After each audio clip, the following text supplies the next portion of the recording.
Quand vous assistez à une messe, qu'on dit à l'égard d'un mort, sans vous en rendre compte, vous faites entrer dans votre corps, dans votre vie, dans votre maison, des esprits de mort. Et si vous arrivez de manière inconsciente, sans savoir ce que je suis en train d'expliquer, de manière involontaire, sans savoir, et l'ignorance n'est pas une excuse, dans le domaine spirituel, l'ignorance n'est pas une excuse. Donc si vous arrivez à assister à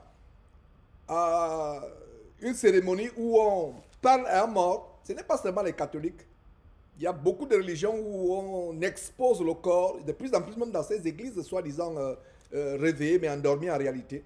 On expose le corps dans la salle, on fait le tour, on fait une procession autour du corps, on se prosterne devant le corps, on dit au cadavre repose en paix, que la terre soit légère. Et laissez-moi vous dire que si vous adressez la parole à quelqu'un qui est mort, vous faites la nécromancie. Et la nécromancie, c'est le plus haut niveau de possession diabolique, d'autopossession. Parce que quand vous êtes présent à une cérémonie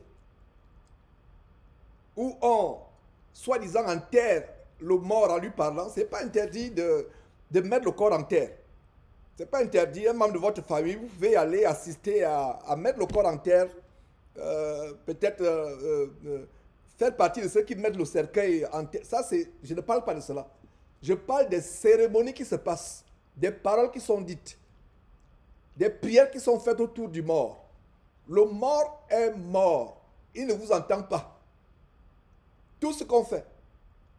Et je vois souvent les gens sur les réseaux sociaux, RIP, ou en anglais, RIP, Rest in Peace, ou en français, repose en paix. Que la tête soit légère. Toutes les paroles que vous dites au sujet d'un mort ou que vous écrivez, sans vous en rendre compte, vous avez invoqué un esprit de mort qui est présent. Vous ne le voyez pas. Mais dès que vous dites à quelqu'un RIP, RIP, excusez-moi, RIP, dès que vous le dites, vous le tapez, sans vous en rendre compte, vous avez invoqué un esprit de mort qui est là. Il est là présent. Vous ne le voyez pas. Et il va se manifester. Dans le domaine spirituel, il n'y a pas de temps. Même s'il se manifeste dans une semaine, c'est comme s'il se manifestait, mais il se manifestait dans 10 semaines ou une semaine, c'est la même chose. Et c'est des choses que vous devez comprendre. C'est des mystères. Le domaine spirituel, ça ne badine pas. Vous comprenez donc pourquoi ce parent a insisté pour que Frédéric soit présent à cette cérémonie. C'est exactement ce que j'explique. Quand vous assistez à une cérémonie où on lit une messe, l'évêque ou le prêtre fait passer l'encens, cette fumée macabre, venue tout droit de l'enfer. Tout ça, c'est luciférien, c'est diabolique. Donc, n'ayez point part à ces choses. Et quelqu'un qui est mort est mort. Donc, pas le pasteur le faisait par ignorance. Par exemple, repose en paix, que la tête soit légère.